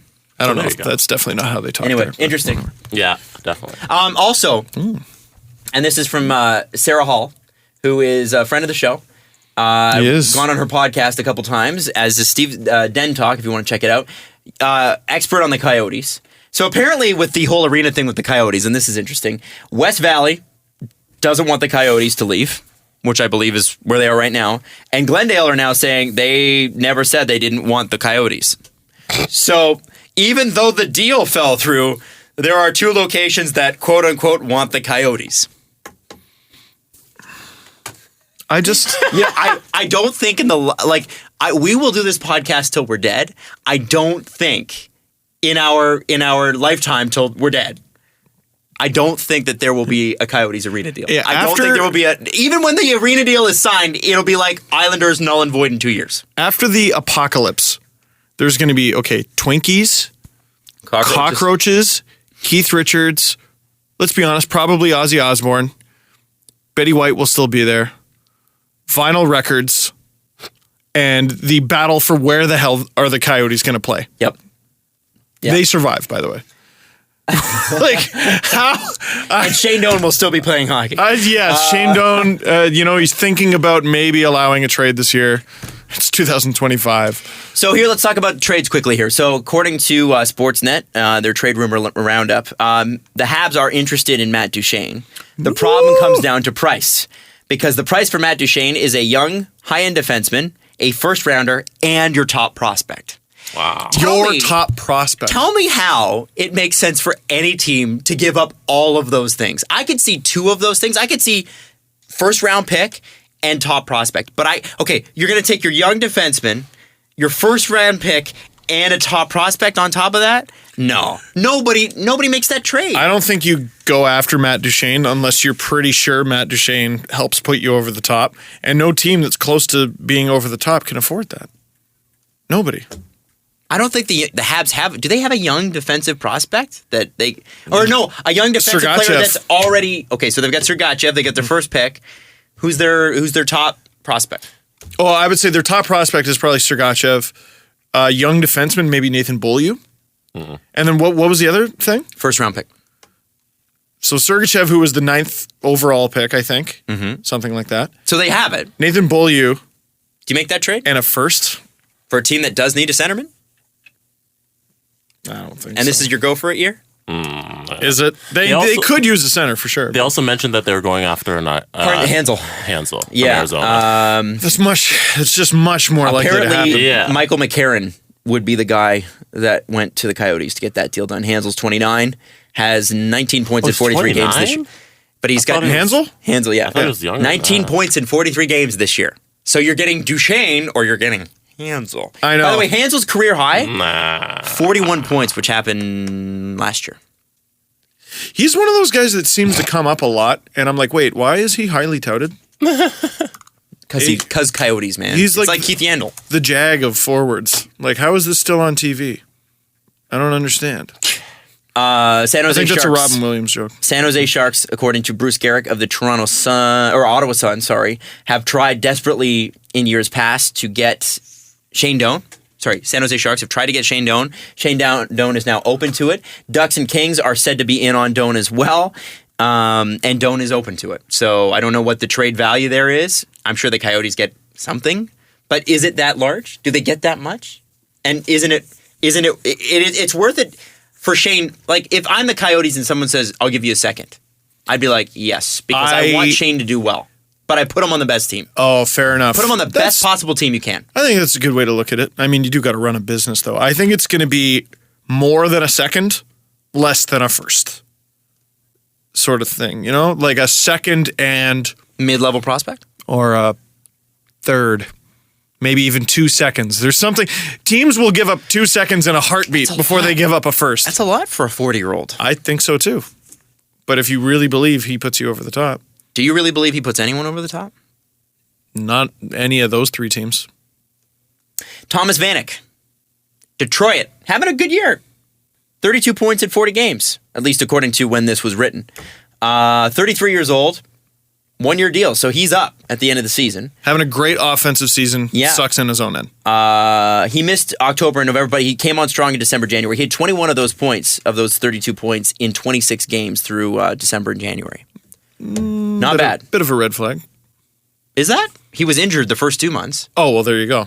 Never mind. Oh, sorry. I misheard. Yeah, no, he was I injured. misheard. He was injured in October and November, so it kind of slowed him down. I gotcha. That makes sense. Do you think Detroit gets a second for Vanek? Yeah. Everyone's worth a second. Didn't you know that? That's right. It's chicken. Tastes like chicken. It's yummy. So those are the rumors.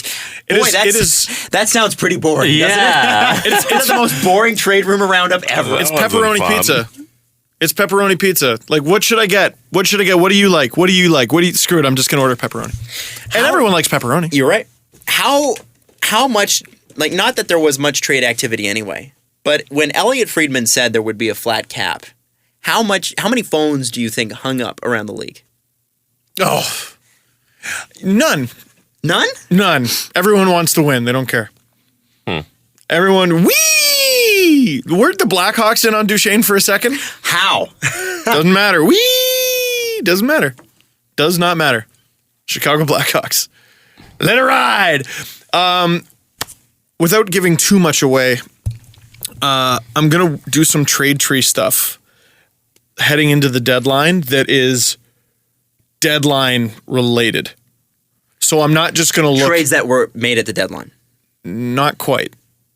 I'm not looking at trades. I'm looking at deadlines. The whole thing. I'm not sure I get that. You'll see when it comes. Okay. It'll be very interesting. Okay. But one thing that has become very apparent, because I've handcuffed myself to the Leafs for these things, and you start to realize, oh, the last time the Leafs were a legitimate buyer, like 2013 doesn't count, and they got like Ryan O'Byrne. That was it. The last time the Leafs were a legitimate buyer was in 2003, because they didn't really buy that much in 2002. It was in 2003 and in 2004. And the names that came through pretty crazy. the unbelievable difference between the trades you can make pre-cap and post. Like I've been talking that down for so long, and then I look at them and I go, wait, no, you're right. And it wasn't just the Leafs. It's like, oh, the Leafs loaded up, and then you look at every other team in the league and you're like, oh, they tried too. Yeah, seriously. It was. Hold on to your hat. People are complaining about food prices at the Super Bowl. I'm gonna go with it was $50 for a hot dog. It was not. I'm gonna run through some things. Okay. Okay. Tell me if you think this sounds crazy. They had Cheetos popcorn. Oh, that Popcorn sounds that's delicious. dusted with Cheetos. I would eat that. For a bag of that. Second. For a bag of that, $11. Done. That's really not that outrageous. I mean, it's outrageous. For what? No, it's an arena. Popcorn at the movie theater is like $8. I was about to say, Exactly. especially those VIP cinemas they have now. Yeah. You'd pay that. Fuck that, yeah. Cocktails. So for a cocktail, Oh, dirty dozen. $15 for a single, That makes sense. $30 for a double. Wow. No, but that makes sense. It 100% it makes sense. So, like, that's not unreasonable. The at Super all. Bowl. Did you go thinking you were having a cheap night out with your family? Bottled beer. Domestic bottled beer. Just a bottle? Just a bottle of beer. $8. Keep in mind, this is the States. Everything's cheaper. $9. 12. Don't Okay, prices that's right a me. little high. Yeah. 12 is a little high for one wall of beer. Burger. A burger, $15. Jesse. A burger. 12. 16. That's a little high. So tell me, knowing what you know, how much is it for a burger, fries, and beer at the Super Bowl? Do we figure out fries? No. So a burger, fries, and beer. So the beer is what, $12 X a versus bottle? Y. Hey, don't look it up. Oh, no, I'm not looking it up. 12 plus 15 is 37. Plus, I'm going to go with $50. $50. And this is why we were bad at math. It's not $50. I love you, but it's not $50. 40. Jesse. 34. Jesse's closest, 33. For a burger, fries, and beer, $33. 33 American I just added it dollars. together. Wait, how much is the beer again? Beer 16. No, beer is 12. Burger 16. Yeah. So that's 28. Your fries are an extra $5. Oh my God. $5. Yeah. $5 fries. I'm so stupid. Now, I have to ask you guys, you ever been to a Blue Jays game? Oh, yeah. How much do you pay for beer at a Blue Jays It's game? not cheap. It's your seat was cheaper. That's why you think I it's think cheap. it's $10.50 for that big cup.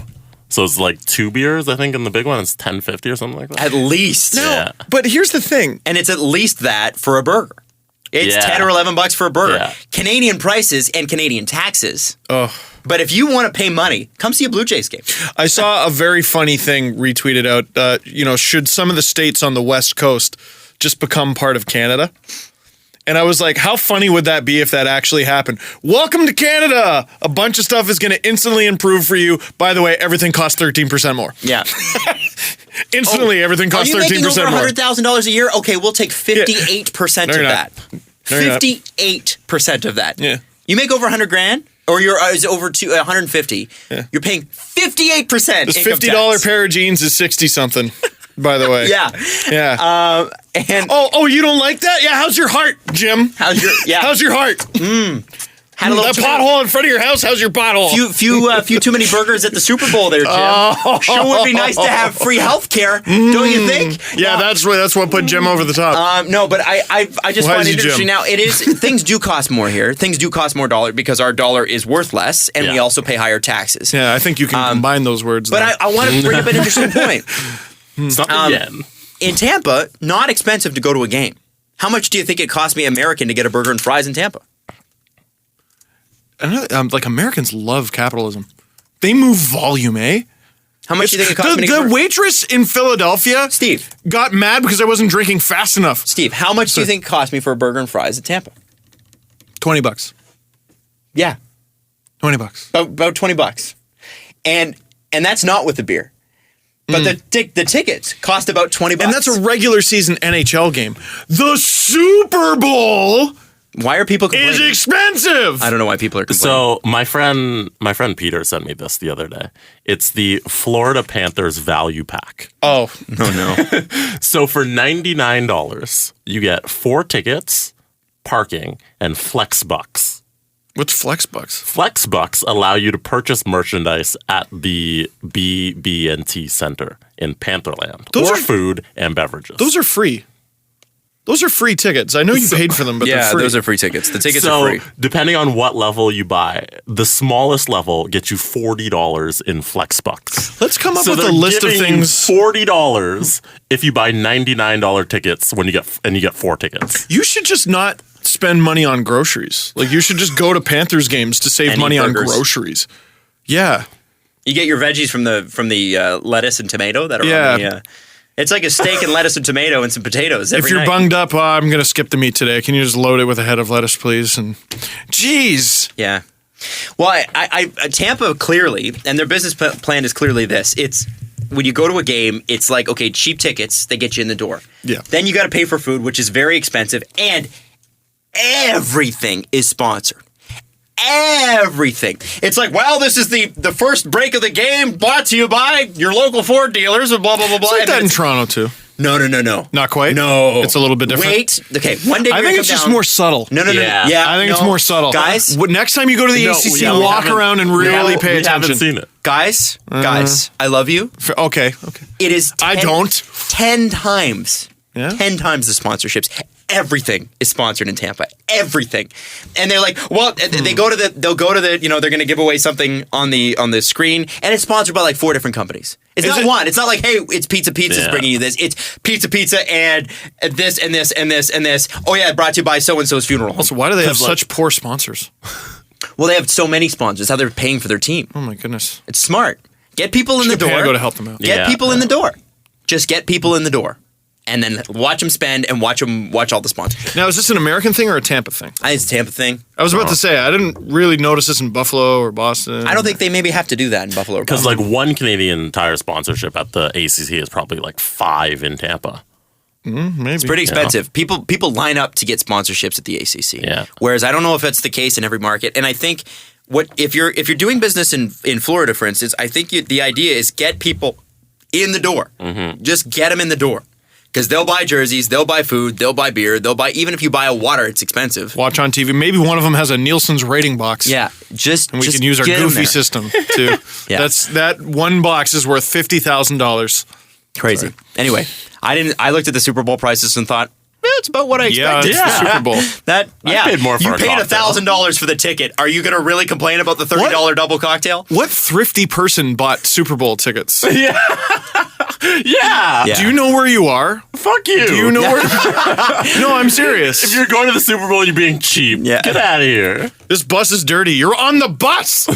I just hate when people go into obvious situations and they're like, this is bullshit. I'm in Vancouver sucks. It's always raining. Well, You're in Vancouver. You're in Vancouver. Yep. have you paid more than $15 for a cocktail? There's no pond hockey in Yes, San at a Francisco. Toronto club regularly. I went to Frings and their cocktails were like $18. Is Frings? That's Drake's restaurant, Yeah, right? yeah. That he's not. It's not really Drake's restaurant. He has no ownership stake in it, but he has- lent his name. Is he that has the a one little- in the ACC? No. No. That's the club. Yeah. Oh, okay. Which is also nice. I've been there too. Yes. Screw the both of you. Yeah, I've been to that club. It's very nice. Oh, okay. Sounds great. You know what it was? This is how the other half That's where I lives. met Ed Sheeran. Oh, come on. Did you meet Ed Sheeran? actually meet Ed Sheeran? Yeah, at the weekend's after party in Drake's Lounge. How were you there? That's awesome. 3 people. Wow. Wasn't through the station. I'm obviously. Dalton it was Pompey. Kind of through the station. Was it I Kind played Kind for of the not. Blue Jays. Yeah, I was. I'll tell you after. I've been there too, and saw some Blue Jays in there. But it's interesting that the story behind behind Drake's club in the ACC. Do you know what it was before, No. Jesse? It's the staff lunchroom. What? So they took the staff lunchroom, and they were like, "Well, I mean, we could put this anywhere. We could put the staff lunchroom pretty well anywhere. So why is it on the second floor where people fought? Because literally, where Drake's club is, if you've never been to the ACC, it's on the second floor." I don't. I passed it for the first time And people passed recently, and I was like, I heard like a thump, thump, thump, and there was a guy standing at the door, and I'm like, what's going on in there? He's like, oh, it's a club. Yeah. I'm like, just in the ACC? And people passed it every day on the way up to their seats in the 300 level. So it's at the 200 level. It's where some boxes are and some restaurants. And it is. They were like, you know what? Let's turn this into a club. And it's a very nice club. Yeah. Very, very nice club. I imagine, because that's all I can do. Fancy dicks. Remember that one Did you get it time? for free, Jesse? Oh, yeah. Yeah, you know what? I don't even think you can pay to get in. I don't think anyone gets in unless you know Anybody who someone. gets in there isn't paying. Yeah, that's like one of those New York clubs. There's like, well, you have to knock 3 times, and then Mark Messier has to let you in. Yeah, exactly. Yeah, you have I to played for the St. Louis Blues. Beat it. see in 45 minutes. When were you there? I was there. Oh yeah, just trade Drake Club stories, guys. I was there. I think in December. Oh, that's cool. I think in December. Yeah. Well, you and, Oshawa the missus? had Seinfeld No. once. No. No, just me and friends. Okay. Yeah. Again, I'll explain afterwards. Yeah, but can you guys tell me what an Oshawa Generals Stanley Cup parade is like? I think- Memorial Cup parade. I think we should just talk about it. You know what was interesting about Drake's Club was actually very interesting. The bathroom. Tell me about For the pissing guys and the next to girls, Drake, the Adam. bathrooms are nice, but there is one toilet in each. So you imagine you fill a club full of 100 Well, yeah, people. it was a lunchroom. There's always a gigantic lineup for the bathroom. So what you do is you leave the club, make sure your name's on the list, and you go down to the concourse and you use the bathroom. And there are people that have tickets to the game that You're are just there. waltzing around the ACC, peeing wherever you want. Yeah. Well, you're sorry, Drake's like a Club. Drake's Club. billionaire. But no, it's funny Like an because oil tycoon. there are people who are there who have tickets to the game who are definitely not watching the game. They're just there to be in the Nope. club. That's what I would be there for. Watching the game? No, that's not true. No, you go to the club after. I'm there to watch the damn game. Yeah.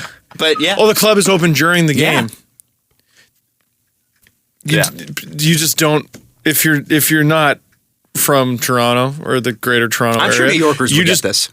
Oh yeah. New Angelinos Yorkers would get this. Yeah, New Yorkers and LA fans Miami would get it. people. But Toronto is just, in terms of hockey though, like the Leafs, and they carry it. The Leafs carry it. Raptors are big. Raptors make big money. Raptors make big money, but the Leafs carry this thing. They're the all-star center of this thing. And they, it is a status. It's a status. Going to a Leaf game is a status symbol. That's why it's so quiet. A lot of people aren't even watching the damn thing. And it's not because they don't care about the Leafs. If you talk to them, they're probably Leafs fans. But they're doing other shit. And or they're with a client and they can't get loud. Yep. I have an uncle, and I see him at the ACC all the time. Just never in a jersey. Huge Leafs fan. But he's working. And it's interesting that you say that. You can hate the client thing. You can hate the whole status symbol thing, and that it's quiet at the ACC. You hate on, but that is paying for Nathan Horton's contract. Yep. That is paying for all the scouts, all the Babcock's contract. absolutely The Grabowski buyout, unfortunately. Can't hate it. You can't Wow. hate All that on, stuff haters. makes us the greatest city in the NHL. Whoa. Hate on, haters. There's no other team that can do it, Yeah. and that's why.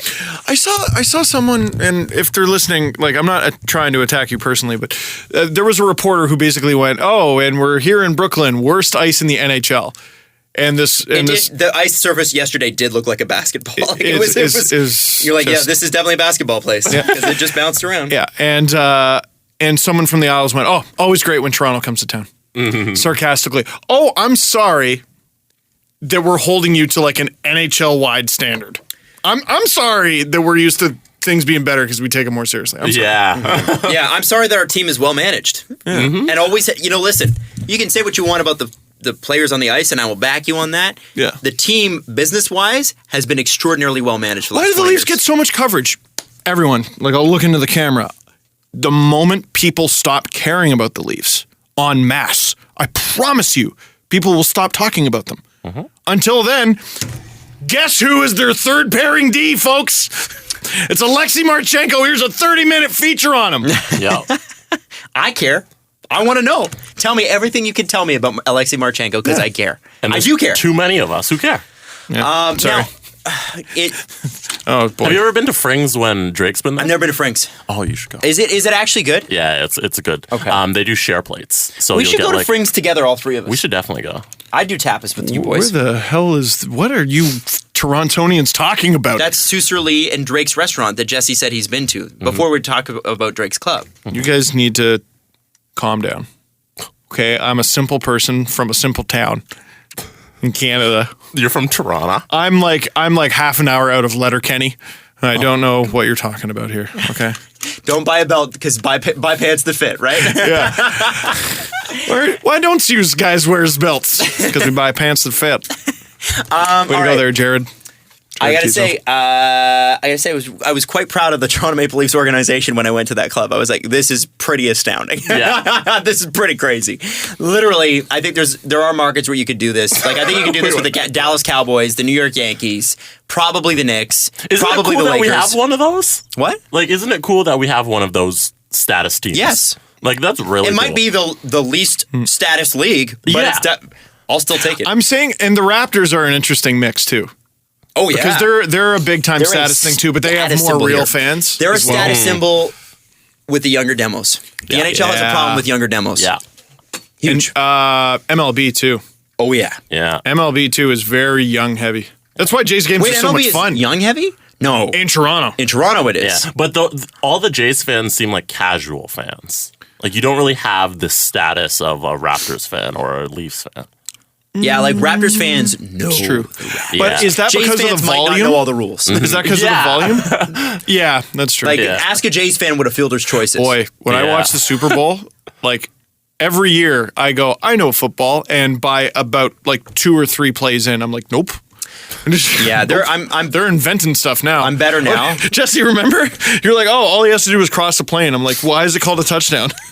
Well, they took the term from rugby. Because But- in rugby, you literally touch the ball down. You But touch it in down. football, the plane is an imaginary line that extends to the So it's to an the moon. imaginary line. And you cross that line. you cross with your imagination. You cross with the football. Okay. By the way, did you guys see the picture? Dumb score. The one with the Falcons fans are losing their mind over this picture.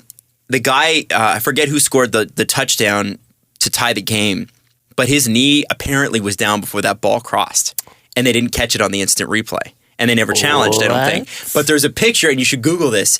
And they're like, circle it. The knee is down. The football is not across the line with his hand. And it's crazy. On the game-winning touchdown? I don't know if it's the game-winning one. Oh, Oh, so not the Patriots OT. I think it's the touchdown. Patriots touchdown. No, the one that got them to OT. Yeah, was that not a running play? The one that got them to OT?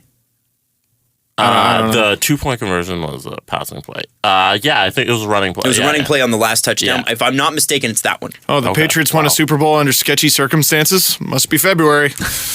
All right, let's do the press conference. The presser. Here's an interesting argument from our Reddit page. By the way, did we just go, the Leafs are rich, fuck you? Yes. Yes. As we should. You we just had a point to segment. something wrong in that sentence. You point to I an can't find error in any- that sentence. I used to really, I think I've said this before, and I used to really piss off my Calgary co-hosts because they were Flames Oh, they don't fans. have a chip on their shoulder at all. Flames and Oilers fans. I used to say it, like, I'm like, you know what? I got to tell you something. Because they'd be like, oh, the Leafs suck, the Leafs suck. I'm like, even if the Leafs don't make the playoffs this year and the Flames make the Stanley Cup final, the Leafs will still make more money. And they used to be like, they used to get so mad. And Say something. I mean, they yeah, that's it. But it's unfair. That's like, I mean, because Toronto No, it's is like not. 6 times the size. It's not fair. So, But anyway, Here's an interesting argument from our Reddit page. I'm ready. Because it'll probably be assassinating my character. I'm ready. Someone asked, it's okay though. You didn't say anything inflammatory 5 seconds ago. Oh, well, I think I know. I'm pretty sure I've been pretty friendly to the Calgary market on this show many times, and how much I love No it there. equity. Zero equity. Zero. You He's gave him a gone. chance to dump on Ontario. For a leak was great in the All-Star game. True. Somebody asked, what's something sports fans say that you hate? And then Toronto's rich. Fuck you. and someone replied with, we, when referring to a team. Yeah. Do you hate that? No. See, and I hate everybody's it. kind of on different sides. It's weird. Would you just saying it? I'm like, no, that doesn't bother me. The Patriot, when Jesse's like, I won the Super Bowl. Jesse, I won the Super Bowl. Yeah. Jesse's like, we won. I'm like, are you a Pats fan? Yes, I won the Super Bowl. But I don't mind it. And then someone goes like, oh, we kicked the Leafs' ass. I'm like, fuck you. You did nothing. But if you buy the jersey, if you go to the games, if you pay attention, is it we? Yes. Because you are contributing financially. Oh, there Yes. it is. You are a stockholder where you would not get a dividend. Your dividend is the team's success. Your dividend is victory, yeah. And I have to say, yeah, absolutely. You are the reason the team's there. And by the way, you will be there longer than any of those players. Any of those players. Let me remind you. That's deep as shit. And that's when people go, oh, jersey foul. I'm like, I don't give a fucking shit. If I paid $150, $200 for a jersey, I'll put a picture of my naked ass on that, and it'll be fine. You know why? Because I bought it. And okay, George Armstrong's number is retired. Well, unless your name is George Armstrong, yeah, fucked. Devil's advocate. How many goals have you scored for the Leafs? None. How many jerseys have I bought for the Leafs? At least 10. And you know what? I am not alone in that. I'm sure there's many people that have bought more. I think if you're a member of the team, then you are a member of the extended family. And I think you deserve to say we because you've been in it. You've been in it. And that goes for any team. The Falcons fans lost with the Falcons. The Patriots fans won with the Patriots. Yeah. Super Bowl champ. Right there, here. Jesse Blake. Yeah. Thank you. He's got 5 rings. When the Leafs win the cup, you better believe we're singing We Are the Champion for like 4 straight days. Oh. Days, years. Oh, yeah. Oh, we're going to ride that puppy. I am going to be Ari Gold coming out of the elevator with a Nerf gun. I'm hitting the streets with a water gun filled with vodka. Oh, it's a paintball gun. Sorry. Paintball gun. Oh, I like that. Where you just, you're fired. You're okay. Lobby Dangle wants to know, what happened to the Dangle Navy Zoo Tour? It's the winter, man. You go in the summer. Are you planning it, Steve? No. But I don't know if there's enough This needs people. to happen. If there's enough people. I'd love to do that. Yeah. I'm sure we could call the zoo and be like, you're a former employee, and I'm sure you could do the actual tour from the front of the bus. Yeah. I want you doing the tour. And then we give a discount code and everybody pays and then they join on your tour. The great thing is because We're assuming the zoo would sign on to this. They better. My former We'll boss. bully them into it. My former boss is now in a more powerful position. We can do this. I can maybe make this happen. Hey, Adam. Hey, Jesse. Do you support Arsenal because they have a French coach and lots of French players? No, have I told you guys why I support Is Arsenal? Antoine Roussel your favorite NHL player? Nathan Bouillon. Because I like chicken soup. Get it? Because bouillon cubes. I'm walking out. All right. You guys can finish the episode. Did you leave it too? Do you want to know why I'm an Arsenal fan? I did, but whatever. Do you want to know why I'm an Arsenal fan? Because of the girl. I had a crush on a girl. Did you not tell this last episode? No, I told it on Twitter. I think it was in grade 4, grade 5, and I had a crush on a girl. She wore a Gunner's jersey to school, or not school, camp. It was camp. And she had a headband, and I got a crush on her, and I decided at that moment that I too would be an Arsenal fan. Did not succeed in wooing her, but I have been an Arsenal fan ever since. That is the dumb reason. I would love to know that. Reddit fan question. Reddit page question. What's the dumb reason you're a fan of a franchise? There are dumb reasons why people are a fan of things. Because I was born here. That's my dumb reason. That Otherwise, doesn't count. I would never pick the team other Leafs. than your hometown. Why are you a fan of that? What's the dumb reason you're a fan? Final thing. Wish Brad a happy birthday. Happy birthday, Brad. Happy birthday, Brett. That's it. He said, "Can you guys wish me a happy birthday?" Steve's got his backback on his lap, so he's ready to leave. I gotta go.